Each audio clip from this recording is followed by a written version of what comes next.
바보야 오늘은 날 뜬다고 말하지마 오늘 내게 두고 기회를 줘 사랑스럽게 웃는 것도 예쁘기만 하는 것도 많이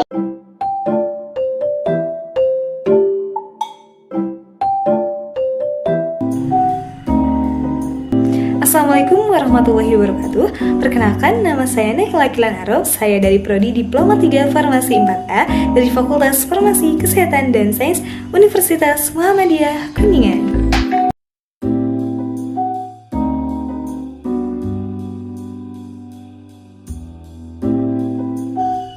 Baik, di sini saya akan menjelaskan tugas biostatistika dari dosen pengampu Ibu Ria Rahmawati Islam. Di sini saya akan menjelaskan data statistika dari jurnal yang saya ambil. Jurnal yang saya ambil berjudul Hubungan Pemberian Informasi Obat Terhadap Kepatuhan Minum Obat Pasien Hipertensi di RSUD Penajam Pasir Utara.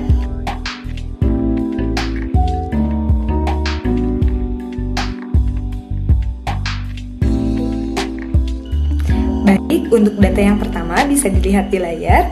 Nah, ini memiliki research question jenis kelamin pasien hipertensi. Ini termasuk data dalam deskriptif variabilitas. Nah, di sini untuk poin yang pertama yaitu kategori jenis kelamin, ini termasuk nominal karena tidak bersifat angka atau hanya mendeskripsikan saja. Contohnya seperti laki-laki, perempuan.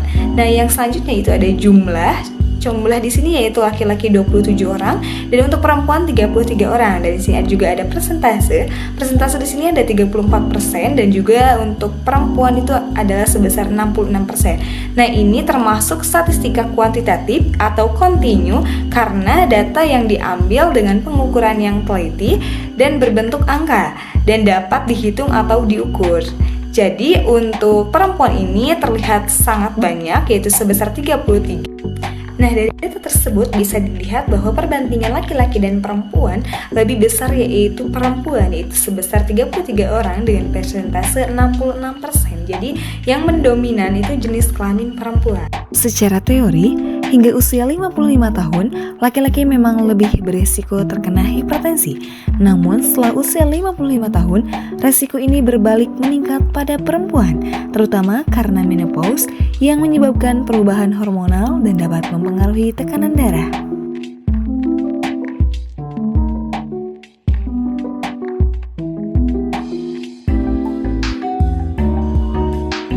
Baik teman-teman, selanjutnya kita akan menjelaskan mengenai statistika yang kedua, yaitu mengenai central tendency.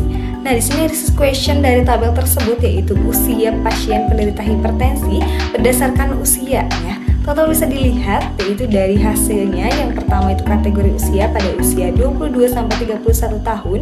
Di sini dengan jumlah 1 orang dengan presentasi 2%. Kemudian pada kategori usia 32 sampai 41 tahun dengan jumlah 5 orang dengan presentasi 10%. Selanjutnya pada usia 42 sampai 51 tahun yaitu dengan jumlah 7 orang yaitu dengan presentasi 14%. Selanjutnya pada usia 52 sampai 61 tahun dengan jumlah 17 orang dengan presentasi 34%. Selanjutnya pada usia 62 sampai 71% dengan jumlah 12 orang dengan presentasi 24%. Dan yang terakhir lebih dari 71 tahun dengan jumlah 8 orang dengan presentasi 16%. Baik teman-teman, hasil dari tabel tersebut bisa dilihat, kita dapat menentukan nilai rata-rata, nilai median, dan juga nilai modus dari tabel tersebut.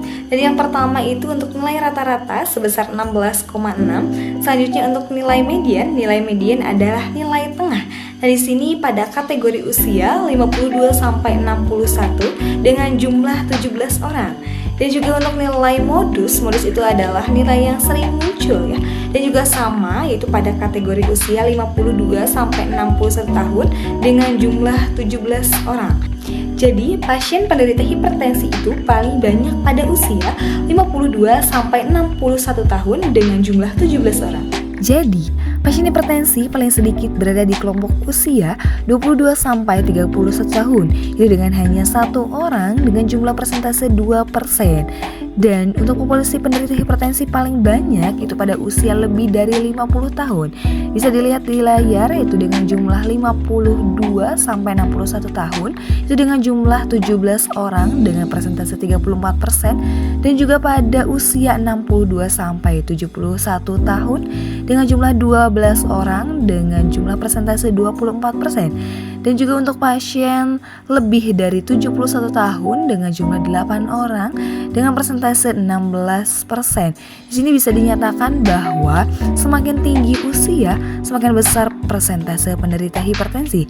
Hal ini menunjukkan bahwa usia adalah faktor resiko utama dalam kejadian hipertensi.